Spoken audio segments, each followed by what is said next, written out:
Hello WhatsApp গাই, সবাই কেমন আছো? আশা করি সবাই ভালো আছো। This may another video. আজকে আমরা যাচ্ছি পাকুটিয়া জমিদার বাড়ি এবং বালুটিয়া জমিদার বাড়ি। এখন আমরা আছি দেউলদুয়ার পাত্রের রাস্তায়। ফার্স্টলি আমরা এখন যাব লাউহাটি থেকে আমার বন্ধু রিসিভ করবে। সেখান থেকে আমরা যাব নাগরপুর থেকে আমরা যাব পাকুটিয়া জমিদার বাড়ি। তারপর আমরা দেখব বালুটিয়া জমিদার বাড়ি। এখন চলে আসলাম আমরা লাউহাটি বাজারে। 1 ঘন্টা জার্নি করার পর আমার বন্ধুর জন্য অপেক্ষা করতেছি। কোথায় আমার বন্ধু? আমি একটু লাউহাটি বাজারটা আপনাদের দেখাই দিচ্ছি। এখানে সেনজিসটা নিয়ে নামছি। লাউহাটি থেকে আমরা এখন যাব পাকুটিয়া জমিদার বাড়ি। আমার বন্ধুর সাথে যাচ্ছি, ভাইকে, আমি, আমার বন্ধু এবং আমার বন্ধুর ফ্রেন্ড। এটা হলো লাউহাটি নাগরপুর রোড। এটা দিয়ে আপনারা কেদারপুর এবং পাকুটিয়া জমিদার বাড়ি 2 জায়গায় যেতে পারবেন। এই হলো কাঙ্ক্ষিত সেই পাকুটিয়া জমিদার বাড়ি, যা টাঙ্গাইল জেলার নাগরপুর উপজেলায় অবস্থিত, যা 1900 শতাব্দীতে শুরুতে রামকৃষ্ণ সাহা মণ্ডল এই জমিদার বাড়ি প্রতিষ্ঠিত করেন তার 3 পুত্রের জন্য। পরবর্তীতে সে 3টি ভবন প্রতিষ্ঠান করেন এবং 3 ছেলেকে দিয়ে যান। প্রতিটি ভবনে শুষ্ক নকশা, সজ্জিত স্তম্ভ এবং ছোট মূর্তি রয়েছে, যা তৎকালীন শিল্পকলায় উৎকৃষ্ট উদাহরণ। এখানে আরেকটা মজার ব্যাপার হলো, এই জমিদার বাড়িটি 1916 সালে বৃন্দাবনচন্দ্র রাধা গোবিন্দ স্কুল নামে প্রতিষ্ঠিত করেন, যা পরবর্তীতে 1966 সালে সরকারের কর্তৃক ডিগ্রি কলেজে রূপান্তরিত হয়। এই জমিদার বাড়িটি বর্তমানে কিছু অংশ ডিগ্রি কলেজ হিসাবে ব্যবহৃত হচ্ছে এবং কিছু অংশ তাদের সংরক্ষণে রয়েছে। আর এখানে আরও একটি ভবন ব্যবহার করা হচ্ছে হাসপাতাল হিসাবে। এখানে নাগরপুর উপজেলায় যারা আছে সেখানে স্বাস্থ্যসেবা গড়ে তুলেছে। এটা হলো সেই হাসপাতাল। আপনারা দেখতে পাচ্ছেন এখানে অনেক মানুষ ঘুরতে আসে। অনেক সুন্দর পরিবেশ এবং আবহাওয়া প্রচুর ঠান্ডা, গাছপালা, ওভারঅল অনেক দারুণ। পাকুটিয়া জমিদার বাড়ি শেষ হওয়ার পর আমরা আবারও রওনা দিলাম বালুটিয়া জমিদার বাড়ি দেখার উদ্দেশ্যে।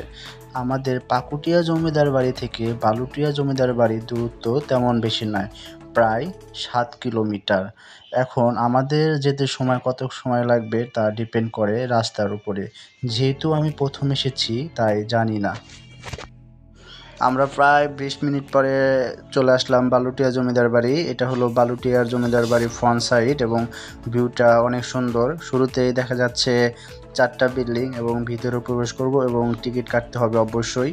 এখানে প্রথমে আমরা বাইক রেখে দিব।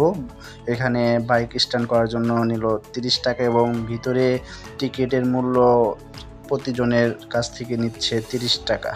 আমরা ভিতরে প্রবেশ করার আগে জমিদার বাড়ির আশেপাশের দৃশ্যগুলো দেখে নিই। দেখা যাচ্ছে যে এখানে অনেক বড় একটা পুকুর।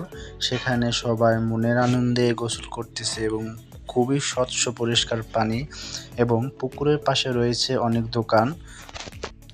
এই হলো সেই বিখ্যাত বালুয়াটি জমিদার বাড়ি, যার অবস্থান মানিকগঞ্জ জেলার সাটুরিয়া উপজেলায় বালিয়াটি গ্রামে এবং এটি এক সময়কার ধনীদের রাজকীয় বসবাস ছিল। প্রায় 200 বছর আগে এই জমিদার বাড়ি তৈরি করেন গোবিন্দ রাম সাহা নামে এক লবণ ব্যবসায়ী। পরে তার ছেলেরা বাড়িটির আরও বিস্তৃতি ঘটান। এই বাড়িতে আছে 7টি বড় বড় ভবন, বিশাল উঠোন, লম্বা বারান্দা আর পিছনে এক সুন্দর পুকুর, যা আমি ইতিমধ্যেই আপনাদের দেখিয়েছি। প্রতিটি ভবনে আছে সুন্দর কারুকাজ আর ইউরোপীয় ধাঁচের নকশা, যা তখনকার জমিদারদের রুচির পরিচয় দেয়। এক সময় এই বাড়িতে সামাজিক অনুষ্ঠান, বিচার কাজ এবং এলাকার মানুষের সাহায্য করার নানা কাজ হতো। জমিদাররা আশেপাশে মানুষের জন্য স্কুল, হাসপাতাল আর মন্দির তৈরি করেছিলেন। এখন বর্তমানে এই জমিদার বাড়ি সংরক্ষণ করছেন সরকারে এবং প্রতিদিন অনেক দর্শনার্থী এখানে ঘুরতে আসেন। ভিতরে প্রবেশ করতে টিকিট লাগে বাংলাদেশের জন্য 30 টাকা এবং যারা বিদেশ থেকে পর্যটক আসবে তাদের জন্য 400 টাকা। আপনারা এখানে কিভাবে আসবেন সেই ডিটেলসটা এখন আমি দিয়ে দিচ্ছি। যারা ঢাকা থেকে আসবেন তারা সরাসরি মানিকগঞ্জের সাটুরিয়ায় আসবেন। সেখান থেকে রিক্সা বা অটোতে কয়েক মিনিটের মধ্যে পৌঁছে যাওয়া যায় বালুয়াটি জমিদার বাড়ি। আর হ্যাঁ, আপনি যদি ইতিহাস ভালোবাসেন তাহলে একদিন ঘুরে আসতেই পারেন এই রাজকীয় স্মৃতির ভিতরের মধ্যে দিয়ে। অবশ্যই এটি অনেক সুন্দর এবং দর্শনীয় একটি স্থান, যা আপনার মনকে আকৃষ্ট করে তুলবে, আমি যা বিশ্বাস করি। এখন আপনারা মিউজিকের সাথে সাথে পুরো বালুয়াটি জমিদার বাড়িটি উপভোগ করুন এবং দেখুন কেমন লাগে।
এখন আমরা যাচ্ছি আরেকটা স্থান দেখতে। বালুয়াটি জমিদার বাড়ির পাশেই, হেঁটে যাইতে সর্বোচ্চ 2 থেকে 5 মিনিট সময় লাগবে। আপনারা দেখতে পাচ্ছেন প্রচণ্ড জ্যাম। আমরা দেখব এখন মডেল মসজিদ। মসজিদটিও ছিল অনেক সুন্দর এবং দেখার মতো। এই হলো সেই মসজিদ, অনেক চমৎকার, মাশাআল্লাহ, সেই দেখতে। আজকের ভিডিও এ পর্যন্তই। অবশ্যই অন্য আরেকদিন ভিডিও নিয়ে আসবো ইনশাআল্লাহ।